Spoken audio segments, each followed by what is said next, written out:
Hey everyone, as always, thanks for tuning in. Video has been a long time coming. We're going to look at the SolarStorm EDX by Eric Ochs. This is part of his high quality production line produced by Riot Knives, and it draws from his catalog of customs. And again, this one's based on the SolarStorm. About a year ago or so, I showed you guys the Osprey EDX, which was his first knife in this really high quality production line, and he has followed it up with the SolarStorm here. Now, I guess before we jump into it, just kind of by way of comparison, it's kind of following a similar form factor: slim, lightweight, really high quality materials, fit and finish, all the good stuff here. The price is kind of in the mid threes, give or take, but very much an EDC friendly type of design. So you guys can see some similarities, but obviously some differences between the two of them here, and we'll talk a little bit more about that later. So what does it ship with? Branded pouch, a super nice microfiber cloth. These are some of the nicest ones I've ever seen.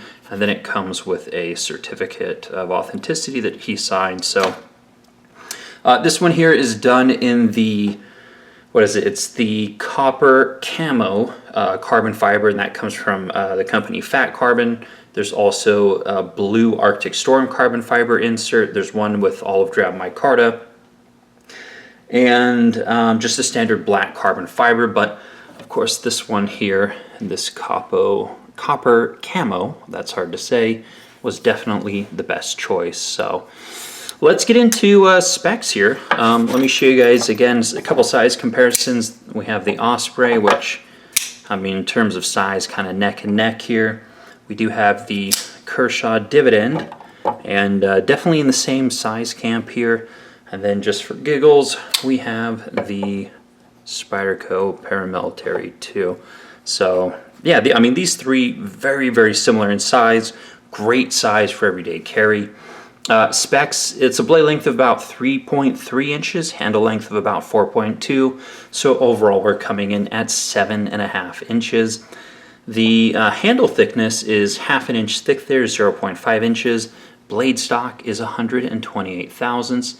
And then behind the edge with my calipers, it did come in at about 20 thousandths behind the edge. So again, a more slender blade stock, a thinner grind, not super duper thin. You can still put some pressure on that edge without worrying about it. But a really, I think, just kind of reasonable amount of blade stock and thickness behind the edge. One cool thing, this is hollow ground, and we typically don't see a lot of hollow ground production knives. The Osprey was also hollow ground. So stainless steel hardware throughout, which I generally prefer, and then ceramic detents, ceramic bearings. It is a frame lock, 3D milled clip, backspacer, just a lot of good things going for it here. So let's move that out of the way. Oh, and then it does weigh in, despite being a titanium frame lock, at 3 ounces even. So again, it feels light, but it does not feel diminutive by any means. It has a kind of a really nice sturdy feel to it, but the weight is just perfect. No internal milling. These are solid slabs, but obviously the carbon fiber inlays do save quite a bit of weight. And again, we'll talk about those in a second here. So I think that's pretty much it. Price-wise, they go from like $340, which would be the micarta inlay, all the way up to $360, which is these ones with the very or more limited carbon fiber here. So right in kind of the mid threes. Now, when it comes to Riot production knives, that's kind of middle of the road. You've got some at kind of the low threes, and then you've got some people doing collaborations or using Riot to make production knives, certainly in the mid fours. So, kind of middle of the road in terms of pricing, but certainly feature rich. So pricing these days seems fair. Take that for what you will at this point. So yeah, let's look at this thing in detail now. Really nice blade shape. Again, longer, kind of slender here. Just right amount of blade stock and thinness behind the edge. Nice little swedge up top and a decent amount of belly. So certainly all nice things. No jimping on the top, although in this size range, I don't really know if you need it. You can kind of ride your thumb all the way up to the back of the swedge if you needed to, but yeah. Only markings, we got the logo here, classy, tastefully done. Then blade stock is M390. If I did not already state that, my apologies. So look at the flipper tab. Got some jimping up on the top. I haven't slipped on it. It's proven to be a pretty good flipper tab design. I'm typically just kind of getting my finger here at the front and pulling back on it, but haven't slipped yet. One thing I will kind of talk about here with the difference between these two is I'm not quite sure what the difference is, but the action on this one feels even smoother and more solid than the Osprey does.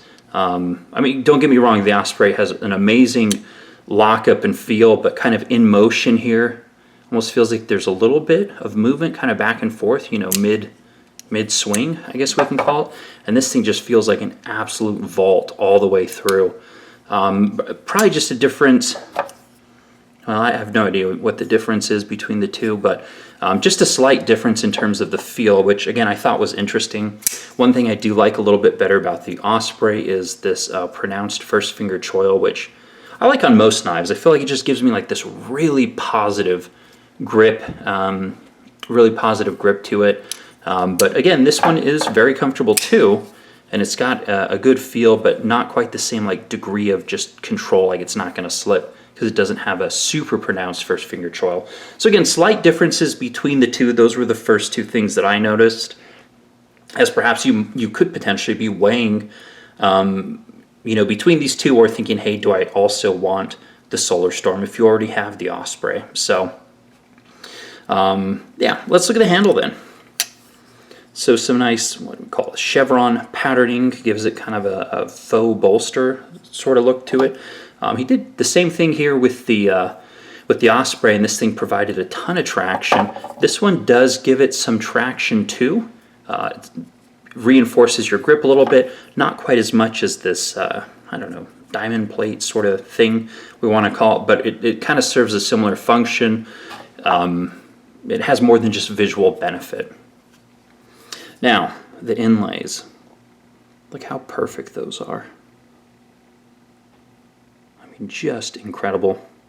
One other thing too, the handle is essentially contoured here. Not fully rounded, but we kind of have two different planes, like a flatter one here and a flatter one here, whereas the Osprey was just kind of flat.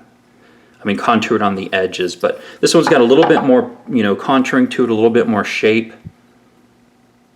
And then, you know, the inlays were obviously done perfectly to fit the contouring and be seamless in the handle. And we do have inlays on both sides, which is a very welcome feature. Just definitely makes the knife feel more premium, more upscale when we have it on both sides. So there are screws going through it on the back side, but on the front side there are no screws showing, which gives it just a super duper clean look here. On the Osprey, we had screws on the front, screws on the back. So just kind of cleaning it up, making it, you know, even nicer presentation overall, which again is always welcome. Do have a back spacer here, which, you know, it kind of mirrors the jimping again, a little bit more cohesive throughout. Adds a little bit of grip, you know, if you need to pull it, depending on how you pull it out of your pocket, adds a little bit of positive texture there. Kind of got the chevron pattern here on the pocket clip as well. Pocket clip, I have to say, beautifully done. The right amount of gap, the right amount of spring. You know, just a really, really well done clip. So thank you for making useful pocket clips on your knives. You know, that's one of the Achilles heels for me. If the pocket clip's not useful, then I can't carry the knife, and at that point it's just useless to me if I can't carry it. So milling does go into the lock bar here on the other side. So again, stainless steel lock insert, lanyard hole at the back. Let's look at the action.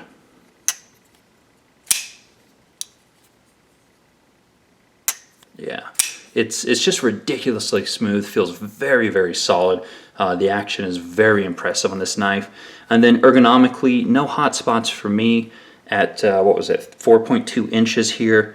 My XL glove is pretty much taking up the entire handle, but it's a good fit, it's a good carry, it's a good user. Again, I think that what Eric has focused on here is just kind of the optimum everyday carry knives, being longer, slender, lightweight, but still feeling very solid, just very well built, and again, great materials here throughout.